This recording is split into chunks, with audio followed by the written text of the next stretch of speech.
So Pam Gumns, would you please come up on stage and join me? I should right up there.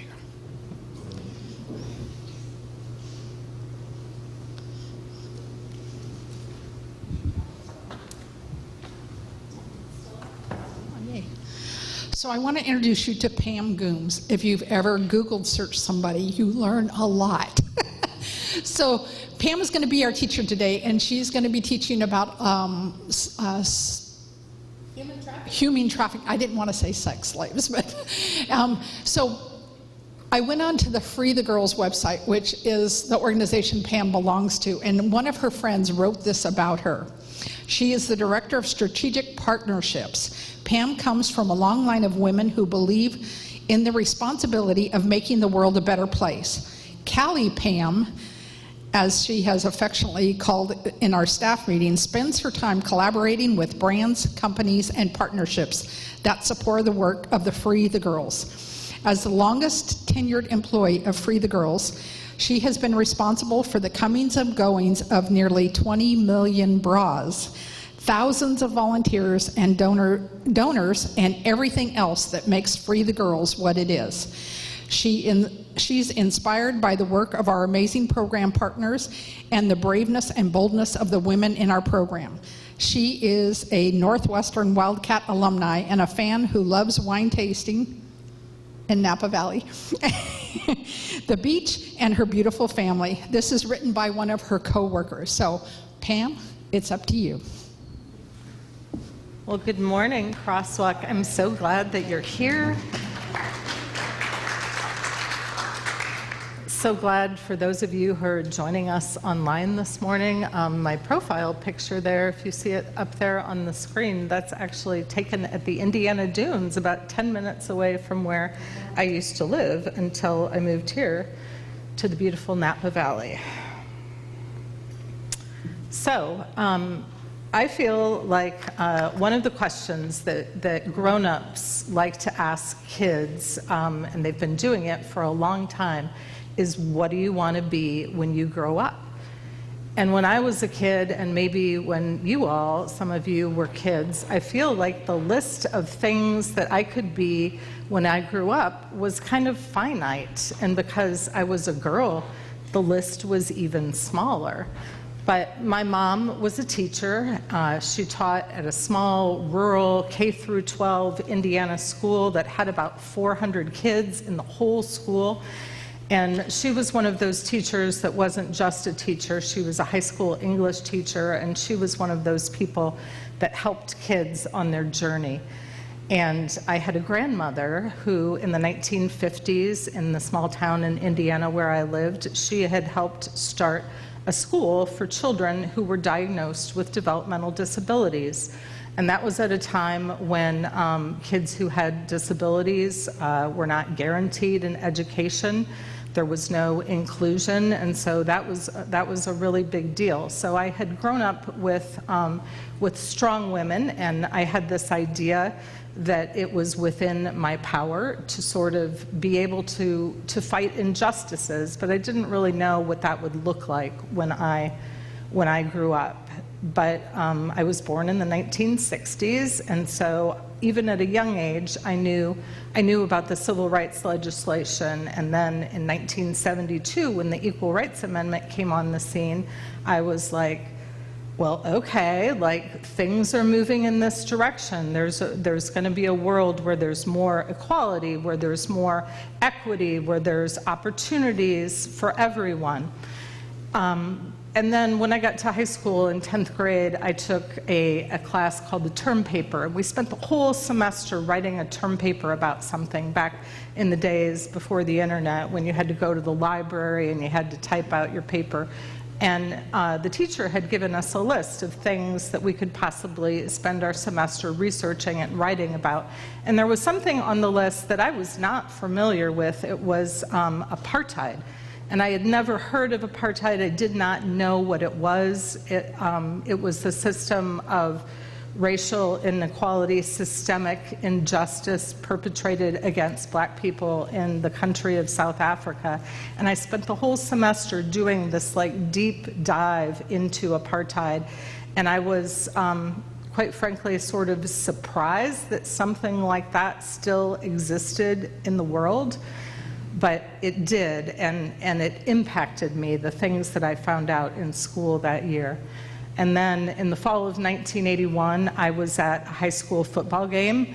The high school that I attended, Valparaiso High School, was pretty much an all-white high school. There was one black girl that attended there. And we were playing, the opposing team was Gary Roosevelt. And if you know any any music trivia, you know that the Jackson 5 came from Gary, Indiana. That was where they were from. And so that school was a predominantly black school. And there at that football game, at the beginning of the third quarter, there was this loud boom.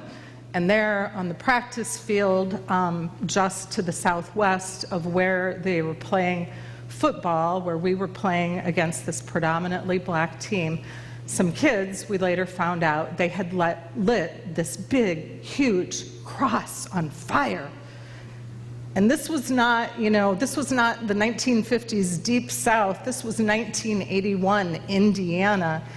And I can't tell you all of the things that I felt that day, but it was, it was shameful, and it was embarrassing, and it was a lot of things. And for as bad as I felt about it, I could not imagine how the other team, how our guests, they were the guest team, how they must have felt. And sort of that was a pivotal moment for me as well, because that was sort of the point in time when it became clear to me that you could pass whatever kind of laws you wanted, but that didn't mean that people were going to abide by them. It didn't mean that people's mindsets were going to change. And so I marched off to college in the fall of 1983. I went to a school in Washington, D.C., and I thought, or it was my plan, I was going to be an attorney. And I don't know, are there any attorneys out here in the room? Anybody who's a lawyer? Nobody who's a lawyer. But in my constitutional law class, they used the word argument a lot. Everything was an argument for this and an argument for that. And I didn't really like to argue. Like, that was not really my thing. I was kind of conflict avoidant. So the next semester, or the next school year, I transferred to a different school, and I decided that I was going to study sociology because I wanted to learn the reasons why people did the things that they did. And so that was a good major for me. And it was kind of the very beginnings of this career that I've had, and now I've worked for this anti-trafficking organization for the past 10 years, putting into use some of the things that I've learned. I wanted to, just to preface the things that I was going to say with the fact that up on the screen, you're going to see some slides that say, "Free the girls," down in the corner of them. And I'm here this morning not promoting a particular agenda or not saying that you have to donate to this nonprofit, but I'm using the slides that I have access to as resources because they've got some really good information. And so we're going to go through some slides. The month of January is Human Trafficking Awareness Month. And so we're going to start out with some slides that give some sort of statistics about human trafficking.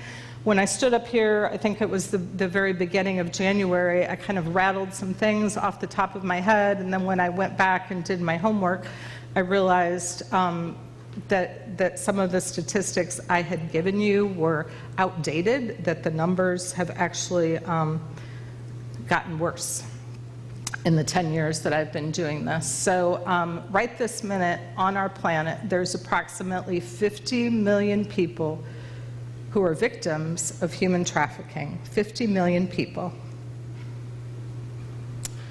That's one in nearly 150 people who were enslaved in human trafficking on any given day. When I stood up here a couple of weeks ago, I think the number I used was 41 million.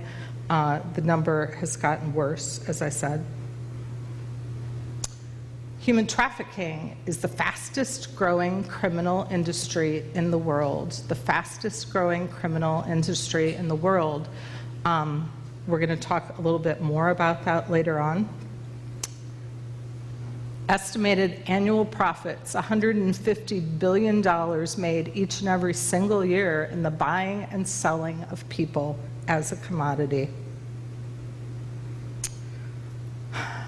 $5,000 every second of every day.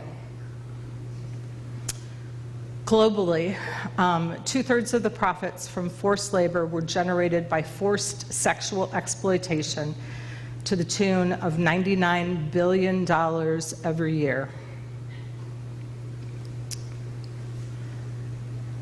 And 80% of the victims of human trafficking are subject to re-exploitation due to the lack of sustainable job opportunities. We're going to talk a little bit more about that later as well, but this is just kind of an overview of the lay of the land, as it were, for human trafficking. And I know it can start to feel like a lot. So I'll say this now, that towards the end, there's going to be information and resources about things that you can do to be engaged in the fight against human trafficking. So it's a little bit small, I know, but this is the definition of human trafficking. They call this, actually, it's called the AMP model. AMP stands for Action, Means, and Purpose. This definition of human trafficking came out of the Trafficking Victims Protection Act, which didn't become a law until the year 2000. It's only been since the year 2000 that human trafficking became a federal crime. So in order for something to be human trafficking, it has to have something from each of these columns. It doesn't have to have all the things in every column, it just has to have one of the things in each column. And I'll read it because I know it's kind of small and maybe hard to read. So the action part of Action, Means, and Purpose, it's the action of inducing, recruiting, harboring, transporting, providing, or obtaining a person by, and this is the means part, force, fraud, or coercion. And the purpose part is for the purpose of exploitation, involuntary servitude, peonage, debt bondage, slavery, or any commercial sex act involving a minor. Worth a mention that there's no such thing as a child prostitute. That's not a thing. Any child who's been trafficked is always a trafficking victim. Human trafficking means that someone is financially benefiting from another person's oppression or exploitation, because if there's not profit or financial benefit, then it's not human trafficking. You can be trafficked, or excuse me, you can be exploited without being trafficked, but you can't be trafficked without being exploited. There doesn't have to be transportation. You don't have to be moved across any border, any city, state, county, or country line. Transportation is not required. You can be trafficked in your own home. And the last thing to note is there don't have to be physical restraints. You don't have to be, handcuffed or tied to something. Emotional manipulation, fraud, threats of violence to your person or to your family, all of those things constitute forcing another individual. So important, as I've said, to know there has to be something from each of those columns. If there's not something from each of those columns, then it could be some other illegal activity. It could be kidnapping, it could be human smuggling, it could be commercial sex, it could be sexual assault, it might be something else, but has to have something from each of those columns in order to be human trafficking. So human trafficking is split into two main categories. There's what we call labor trafficking and sex trafficking. Trafficking occurs in every country, in every socioeconomic status. It's the perpetrators and the victims tend to be either at the bottom or at the top, less so in the middle. But all of those things constitute labor trafficking. If you can read those up there on the screen, it says forced labor, debt bondage, involuntary domestic servitude, forced child labor, and child soldiers. I don't have that written down, and it's kind of small there. So labor trafficking, unfortunately, affects you whether you realize it or not, because each and every single one of us, either in our homes, on our person, that cell phone that you've got in your pocket or in your purse, might have been made with some form of labor trafficking. There used to be this website, or the website still exists. I don't send people there because it's kind of outdated, but somebody had built this website in 2011, and it was really cool and interactive, and you put in specific information about yourself, like where you lived, what kinds of things you had in your home, what your spending habits were, how often you went out to eat, things like that. And then it did this calculation, and it told how many slaves worked for you. And the site hasn't been updated since 2011, so I don't send people there anymore. But when I first did that calculation back in 2011, you know how many slaves worked for me? Take a guess. What's that? 2,000? No, it wasn't 2,000. It was actually 32. 32 slaves that worked for me, whether it was, you know, the things that I consumed, the buying choices that I made. It took 32 people to make my lifestyle work. So these are the forms of things that constitute sex trafficking. I don't have these written down either, but remote interactive sex acts, personal sexual servitude, pornography, residential brothels, outdoor solicitation, escort services, temple prostitution, child brides, and child marriages. So that doesn't mean that all forms of pornography involve sex trafficking, but they certainly can. All of those things fall under the realm of sex trafficking. Worldwide, 4 out of 5 victims of sex trafficking are women or girls, but that means that 20% are not. In the United States, 36% of child victims are boys, and in New York City, that number jumps to 50%. So, who are traffickers? Traffickers are men, traffickers are women. The important thing to know is that worldwide, globally, 2/3 of traffickers are known to their victims. So the two biggest, trafficking happens predominantly out of vulnerabilities, and the two biggest vulnerabilities for someone to be trafficked: poverty and isolation. Poverty and isolation. So worldwide, especially in sex trafficking, it's common for traffickers to groom their victims over time. So if you're a parent, be aware of who your kids are interacting with online or in apps.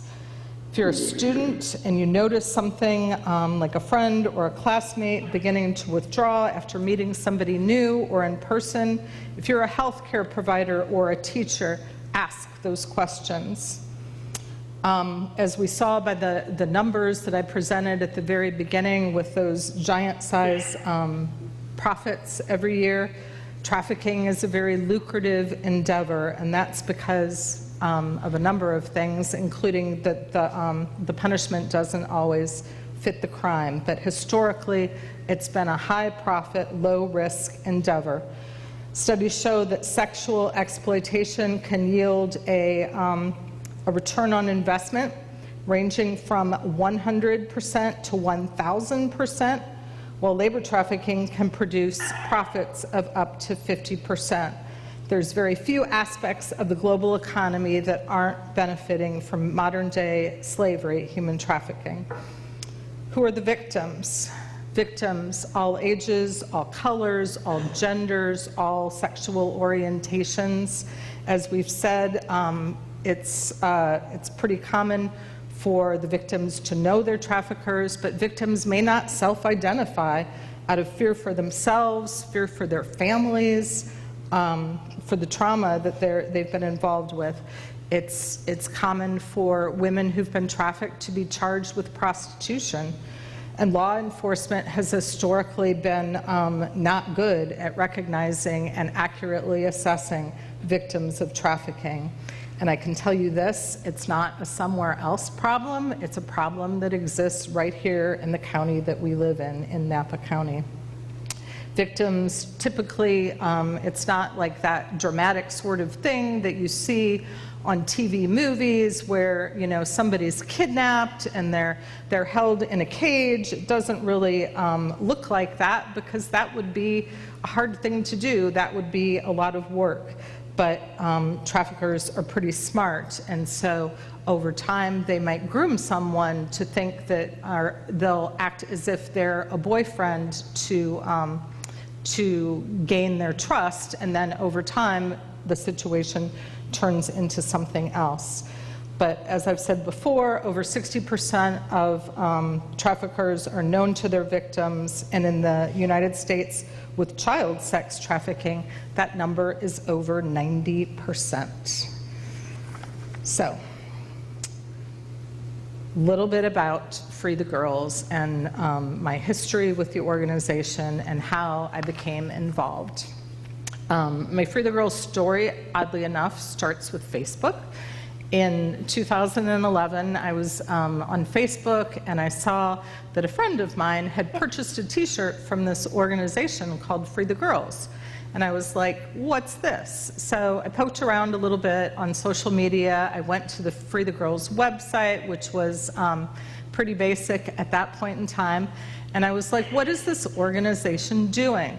They were collecting donated bras, and those donated bras, people were taking them in suitcases to Mozambique, and women who were trafficking survivors were selling those bras, which all just seemed really incredible to me, that like something like that could work. But I thought, hey, I can do this. I can collect some bras for my friends. So I had a little party at my house, and I went to the local appliance store, and I got an empty dishwasher box, and I decorated it, and I put it in my living room. I thought I was, you know, being really clever, and I was hoping to fill that box up. So I filled it up, and I sent it off to the place where they were collecting the bras, which at the time was Denver, Colorado. And this was in the fall of 2011. And then in the spring, or actually in it was either January or February of 2012, CNN found out about Free the Girls. And at that point, we hadn't like shipped bras to anywhere. People were bringing them in suitcases, but they found out about what Free the Girls was doing, and they profiled them on their international channel as part of a 3-part documentary called it was called the Freedom Series. And so they profiled Free the Girls on their international channel. And when CNN does a story about your nonprofit, like, it goes from being this really small, like, grassroots bras in a suitcase to like this explosion. And so the pastor of my Indiana church, he had gone to seminary and to college, actually, with the man whose idea this was. He was and is a missionary in Mozambique, and he was helping different populations, and he saw you know, somebody selling bras off the tines, like, of an umbrella in a suitcase, or excuse me, in a secondhand market in Mozambique. And he's like, is this a thing? Would this work? So the pastor of my Indiana church, he came to me, and he knew that I was good at like sorting things and organizing things, and that I cared about, you know, justice in the world. So he asked me, if we move the bra collecting here to Indiana to our church, would you be in charge? And I didn't really know what I was saying yes to at the time. Like, I said yes. And it was my vision that we had like a broom closet where the furnace was of the church, which was like about the size of someone's bathroom. And I'm like, yeah, we'll just put the bras in there, and then every once in a while, like, you know, we'll sort those bras and put them in a box. Well, the way that it looks right now, Free the Girls receives about 30,000 bras every month. And so my broom closet vision was not nearly big enough. But it took me sort of saying yes to getting that ball rolling. And I started out originally as their inventory manager. And what I do right now, my fancy title is the Director of Strategic Partnerships, but it just means that I talk to businesses, I talk to employees, I talk to sometimes to churches and to people about the ways that they can be involved in fighting human trafficking.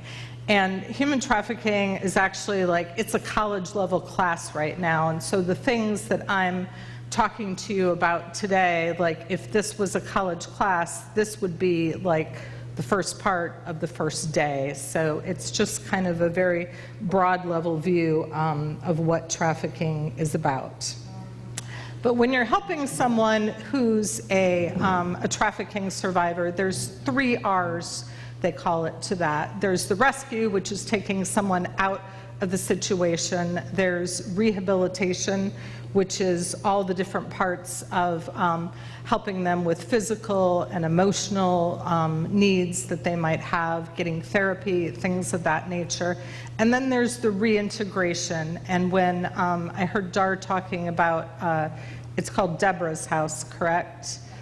That's kind of what they're doing, is the reintegration. It's job skills training, and it's helping women put their lives back together. And the way that they're able to start doing that is through the sale of these bras that people are donating. So it's the bras, it's the job skills training that's helping them to be able to put their lives back together.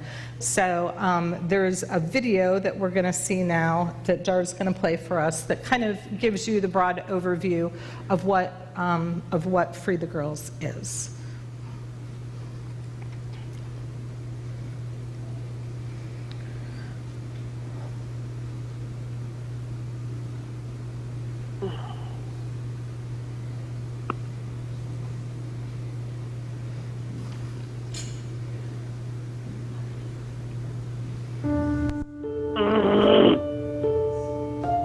Para enfrentar aquela gente ali na rua, a gente precisava beber e para tirar o que é a vergonha.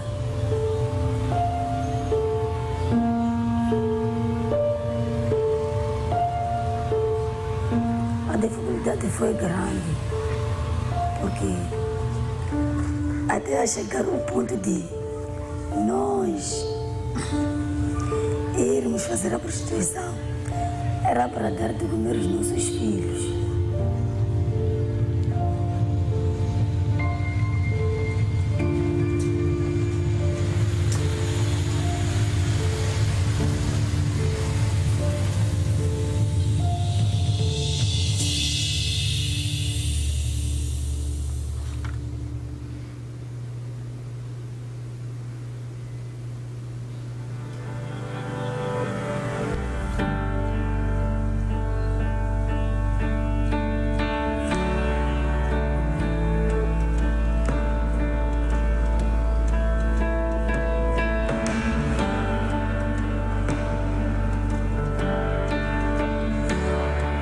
Já não sei, outras princesas se conseguem levar outras coisas.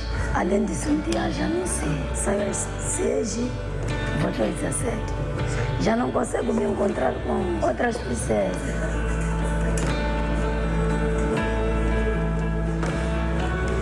Las otras también usan WhatsApp, pasan las fotografías a sus clientas, ¿verdad? Esta es otra forma. Algunas van a los mercados a vender y también algunas ya tienen sus locales propios. ¿Cómo? Entonces también se les dan clases a ellas, ¿verdad? Para que ellas aprendan a manejar el dinero que ahora ya tienen. Ayudar a la mujer, primero, a saber que a pesar de las situaciones que ellas hayan pasado, tienen oportunidades para cambiar su futuro. Que la idea es que sean independientes, para devolver a dignidade que elas têm, não é? Que elas perderam lá na rua.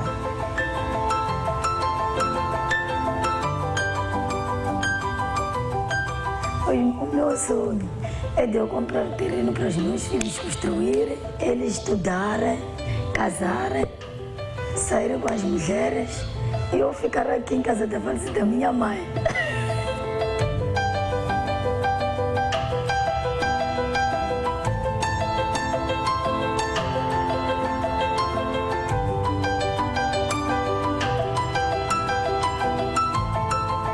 É muito satisfatório.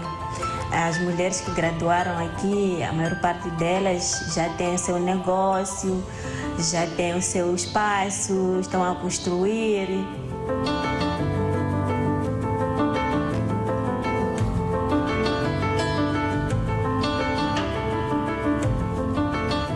Para mí el proyecto de Feed is God, mis hijos tienen lo que yo no pude tener desde mi niñez, entonces ese es mi objetivo, lograr algo mejor para mis hijos.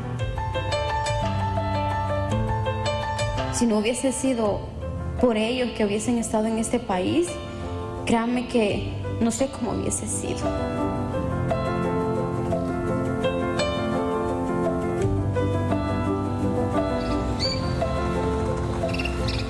Para mí la libertad significa volar, ser libre como los pájaros.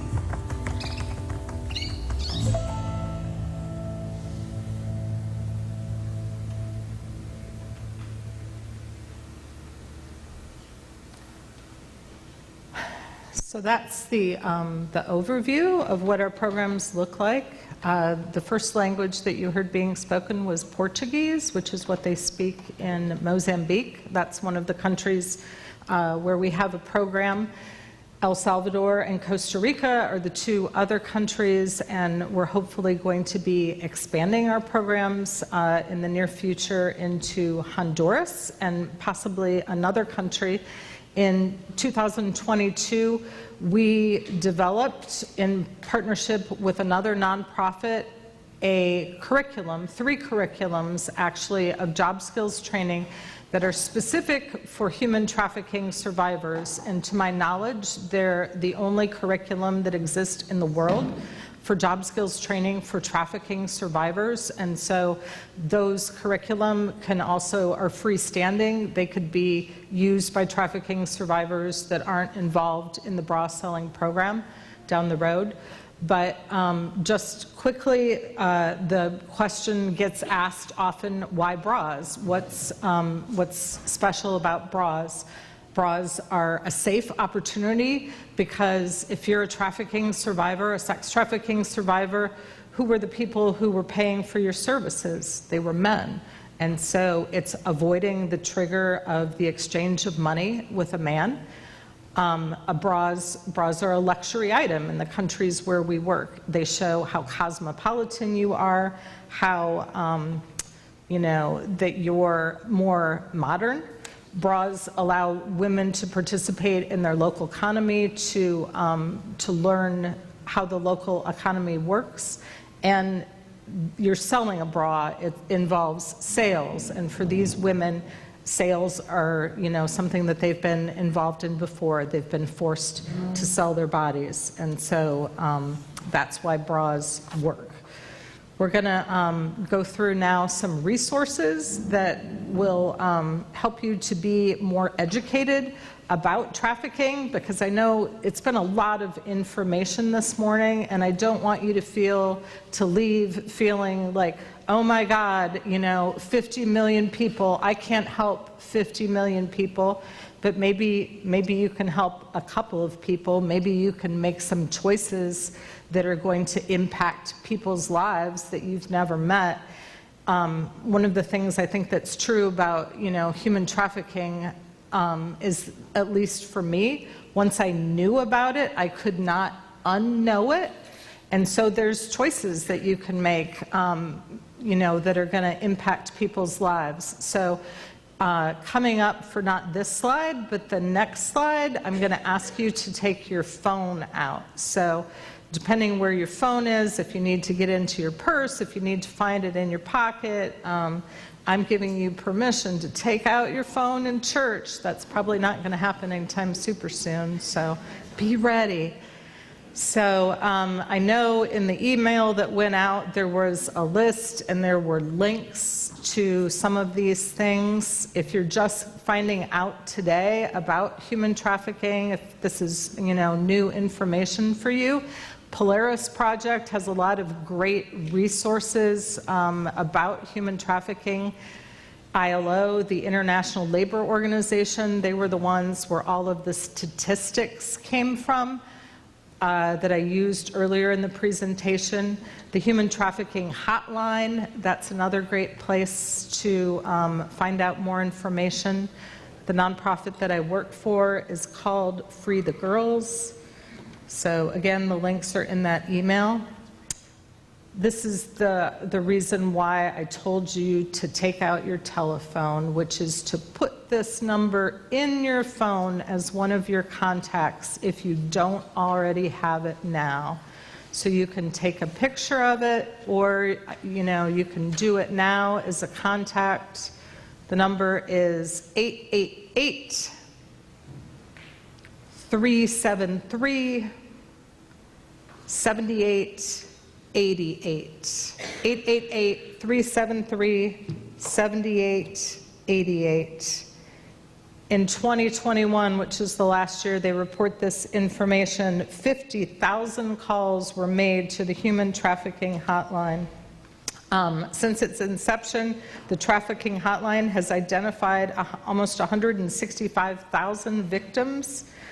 And those are calls that were made lots of times by everyday, ordinary, average citizens like you and me.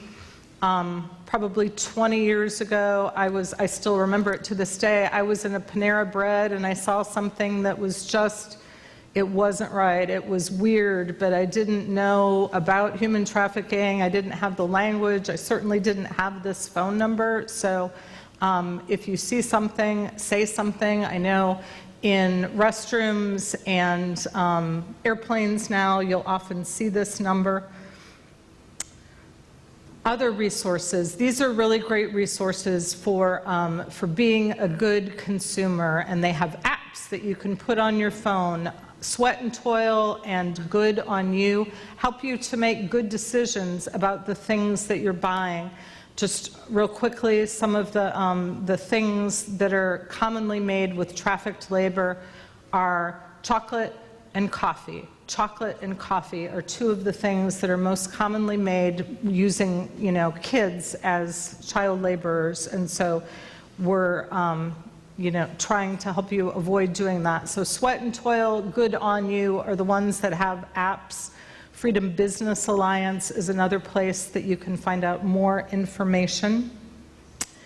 And then starting on Monday, January the 30th, there's going to be a Bible study that Emily Vagoda and I are leading called The God of Biblical Justice, which is about subjects related to justice. It's not specifically about trafficking, but if some of our conversations lead us that way, that'll be a place that we can go. And so you're welcome to join us. It's open to anybody. It's going to be in Pastor Pete's office. It's going to take place for 8 different Monday evenings from 7 o'clock until 8:15.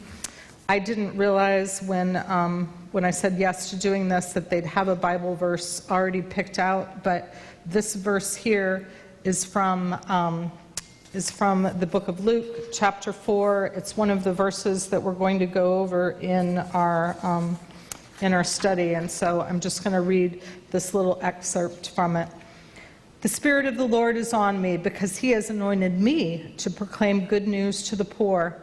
He has sent me to proclaim freedom for the prisoners and recovery of sight for the blind, to set the oppressed free, and to proclaim the year of the Lord's favor.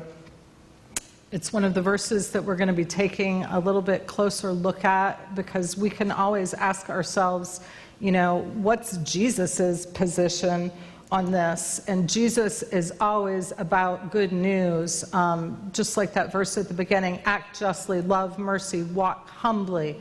those are the things that Jesus is asking us to do, and he's asking us, in this case, to do something. It's not enough to just know the information. There are things that you have to do, or things that I pray that you'd feel called to do about this. So you don't have to work for an anti-trafficking organization to take steps to be involved in fighting human trafficking, and I don't want you to be overwhelmed by the magnitude of the numbers.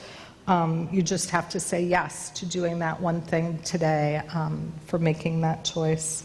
So I ask if you would pray together with me. God, you have created all people in your image with worth and dignity and purpose. Yet we know that our world is filled with those who oppress and deny the worth of your children, even in benefiting from the suffering of others. We pray that you will reveal to us any ways that we participate in this oppression. We pray that you would give us your eyes, that we might see the suffering around us. We pray for our hearts, that we might take action in love to see all people free. Guide us, open our hearts, open our ears, and help us to see as you see. Amen. Thank you.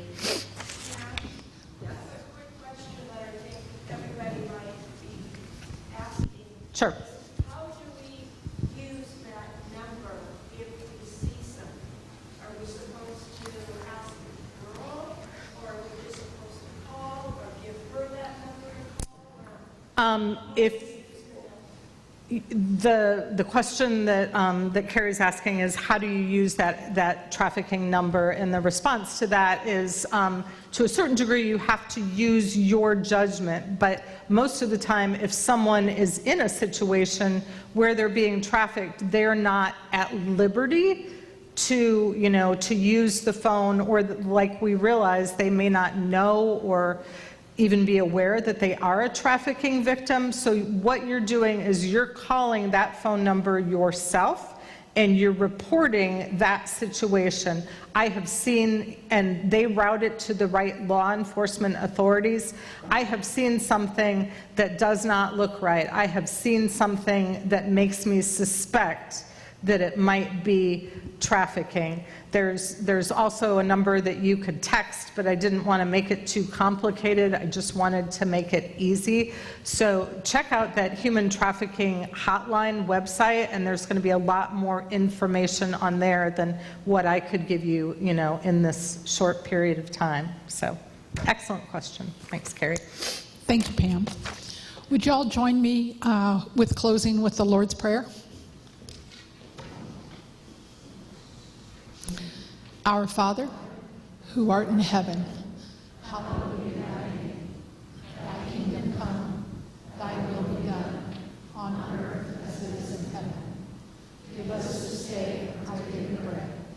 Forgive us our trespasses, as we forgive those that trespass against us. Lead us not into temptation, but deliver us from evil. For thine is the kingdom, and the power, and the glory forever. Amen. A lot of those resources went out in an email. If you did not get the email, if you, in the buckets on the table is a little white piece of paper. You can write your email address on there, and I'll include you on our Crosswalk Connection email that goes out. That's where we put the links for a lot of the resources she was sharing with you. So I just want to share with you, often we wonder why things like this go on, and what we can do about it. All of us can do something.